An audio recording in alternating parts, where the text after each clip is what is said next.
Assalamualaikum warahmatullahi wabarakatuh. Salam sejahtera buat kita semuanya. Jumpa lagi dengan saya, Rudi Cahyo, masih di acara Jalan Penuh Makna edisi Jumat Berkah.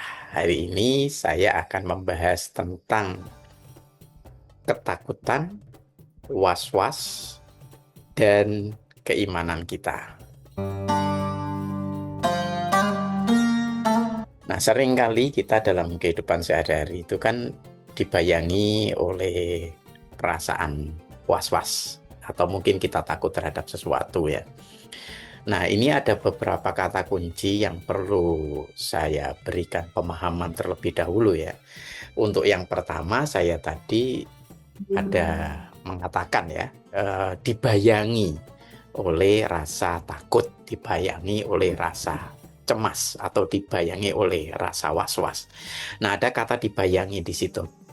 Nah, kata dibayangi itu menunjukkan bahwa sebenarnya itu bukan objek yang konkret, tapi itu adalah eh, bayangan. Bayangan itu kan sebenarnya bukan objeknya ya, tapi tidak nyata. Nah, bayangan itu kan kalau dipegang juga tidak bisa dan seterusnya ya. Tapi memang bayangan itu kadang tampak nyata ya, karena kan kita tidak bisa memungkiri ketika ada cahaya di dekat kita atau di sebuah titik ya dari tubuh kita, kemudian ada bayangan dari tubuh kita, kita tidak bisa memungkiri bahwa itu ada bayangan kita. Nah, itu berarti kan sebenarnya bayangan itu nyata, tapi bayangan itu kan tidak bisa dipegang, bukan bendanya lah ya. Jadi ada, bisa dilihat, tapi sebenarnya bukan benda konkretnya. Maka dari itu, ketika kita ngomong ketakutan, kecemasan, was-was, itu biasanya adalah dramatisasi yang kita berikan kepada sesuatu. Jadi ketika ada sesuatu yang benar-benar memang menakutkan, nah itu berarti mulai dari gradasinya, mulai dari sesuatu yang sangat konkret, jadi kita memang takut kepada sesuatu ya, atau sampai pada eh, sesuatu yang tidak nyata, artinya itu kita adakan, kita munculkan di pikiran kita.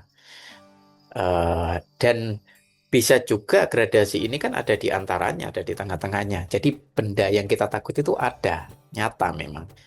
Tapi kenapa kita menjadi takut itu didramatisir oleh pikiran kita sendiri. Kayak misalnya takut kepada dosen pembimbing, kepada pemuji. Padahal sebenarnya kejadiannya atau kepribadian dari dosen ini atau cara dosen ini menguji atau membimbing itu belum tentu sesuai dengan apa yang kita bayangkan. Nah, itu ya. Jadi ada gradasi antara benda atau objek konkret yang kita takuti sampai pada sebenarnya itu tidak ada. Jadi kita adakan. Nah, inilah yang kemudian membedakan antara takut dan cemas. Biasanya yang dibedakan dua itu ya. Jadi kalau namanya takut itu mengacu ke objek nyata. Jadi kita takut gelap, takut jalan sendirian di sesuatu lingkungan yang baru atau mungkin di hutan, atau takut menghadapi harimau dan seterusnya. Sesuatu itu yang memang nyata ada. Jadi dia sedang hadapi itu. Nah, ya. Eh, tapi ini akan menjelma atau bergeser menjadi sebuah kecemasan ketika objek itu semakin tiada. Semakin tiada ini artinya bisa memang tidak ada, kemudian pikiran kita yang mengada-ngadakan. Jadi misalnya kita apa ya, nanti kalau saya datang, misalnya kita punya pemikiran datang menghadap pembimbing atau menghadap pemuji, nanti saya dimarahin, saya disalahkan, saya dibodoh-bodohin misalnya. Padahal kejadiannya tidak seperti itu, atau itu belum terjadi, tidak ada padahal gitu ya. Itu ya. Tapi objek dosen pembimbing atau pengujinya itu ada, dan secara umum konsep penguji itu ya memang mempertanyakan apa yang sudah kita buat, apa yang sudah kita lakukan. Namanya diuji ya. Nah, itu yang terjadi adalah menguji tapi menyalah-nyalahkan, membodoh-bodohin, memarahi, itu tidak ada, belum terjadi. Sehingga muncullah namanya kecemasan. Artinya sesuatu itu memang bisa benar-benar tidak ada, kita yang membayangkan, atau sebenarnya ada, tapi kita mendramatisir bahwa itu sesuatu yang menakutkan, kayak gitu ya. Tapi kalau takut itu sudah ngomong takut, memang itu mengacu ke objek ya, mengacu ke objek. Tapi kalau sudah semakin tidak mengacu ke objek, semakin abstrak, akan menjelma menjadi kecemasan itu.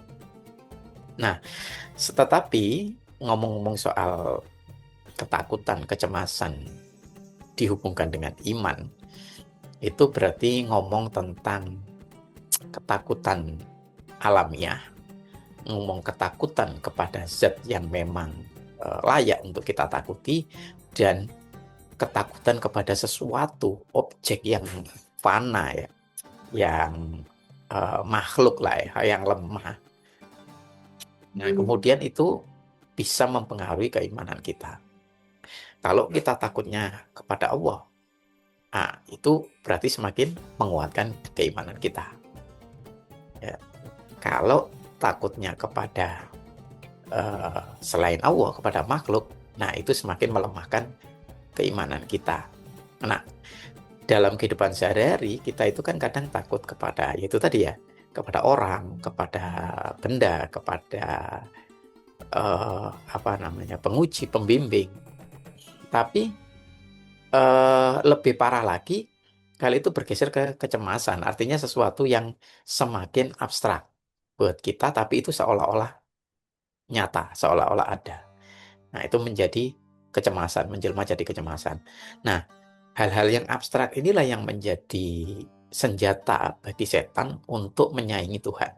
Artinya, memunculkan objek-objek sebagai penyaing Tuhan. Untuk apa? Ya, kalau kita takutnya kepada objek, selain Tuhan, kepada makhluk, kepada benda, maka ya untuk tujuan setan itu melemahkan keimanan kita. Kan karena semakin kita takut kepada Tuhan, itu kan semakin menguatkan keimanan. Semakin takut kepada benda, semakin melemahkan keimanan. Maka dari itu, yang dimainkan oleh setan adalah sisi-sisi yang bergeser kepada kecemasan. Karena apa? Karena memainkan hal yang tidak nyata itu keahliannya mereka. Ya. Jadi pemikiran kita digoda ya. Itu tadi memunculkan seolah-olah dosen penguji akan menjadi kejam, pembimbing akan menjadi kejam, dan seterusnya. Atau kata-kata yang biasa aja sebenarnya dari pembimbing mungkin akan menakutkan. Atau bahkan sebelum ujian, sebelum bimbingan, kadang-kadang kita dibayangi oleh rasa takut. Bayangan-bayangan seperti ini akan menjadi tandingan ketakutan kita kepada Tuhan. Sehingga semakin kita bergeser menakuti takut kepada benda, kepada makhluk, maka keimanan kita lah yang menjadi taruhannya. Nah, jadi artinya selayaknya kita itu harus takut kepada siapa? Untuk menguatkan keimanan kita ya kepada Tuhan. Tapi bagaimana, misalnya ada pertanyaan nih, bagaimana kalau kita itu tidak bisa menghindari namanya takut? Itu kan juga alami, atau itu kan berdasarkan pengalaman kita juga. Nah, itu ada takut yang alami tadi ya. Nah, dalam kehidupan sehari-hari itu kan tidak menampik ya, kita kadang muncul rasa takut. Atau bahkan mungkin kalau dihadapkan pada sesuatu yang abstrak, yang kita sendiri, yang mereka-reka, kita muncul rasa cemas. Nah, perasaan seperti ini gimana Pak? Karena itu kan sulit dihindari. Iya, memang tidak gampang untuk menghindari ketakutan atau rasa cemas dalam menghadapi objek atau benda-benda atau makhluk selain Tuhan ya. Itu wajar. Nah, bagaimana cara menghadapi itu sehingga tetap menempatkan kita pada keimanannya kuat?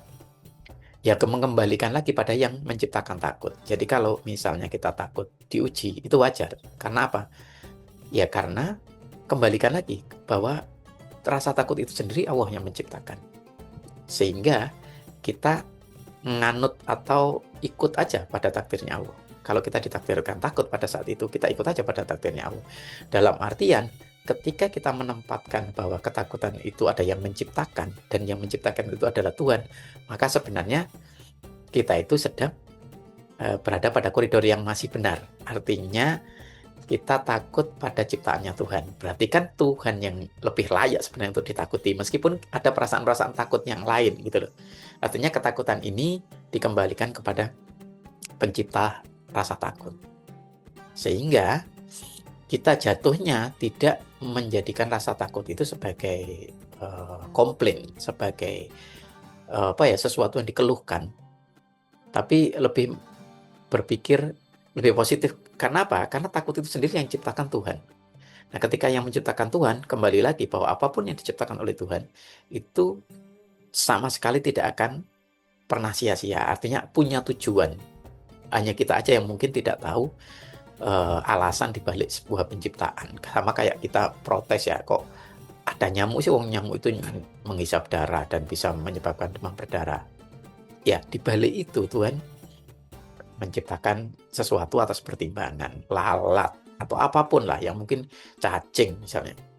Itu semua atas pertimbangan yang matang dari Tuhan, termasuk rasa takut kita. Sehingga bisa saja rasa takut itu membuat kita jauh lebih prepare, membuat kita lebih rendah hati, membuat kita itu mungkin tampilan kita ketika ada di depan pembimbing atau di depan penguji jauh lebih sopan.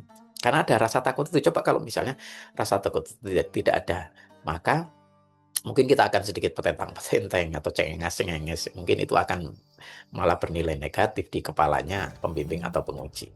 Nah, dari situlah kita menempatkan rasa takut itu di bawah rasa takut kita kepada Tuhan. Karena rasa takut itu sendiri penciptanya adalah Tuhan, dibuat untuk kebaikan kita. Jadi bukan kita meletakkan rasa takut itu sebagai objek komplain, sebagai keluhan, tapi sebagai sisi sesuatu yang baik lah ya.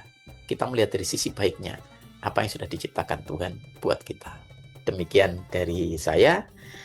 Semoga bermanfaat. Jumpa lagi di Jalan Penuh Makna edisi Jumat Berkah yang akan datang. Terima kasih sudah menonton. Assalamualaikum warahmatullahi wabarakatuh.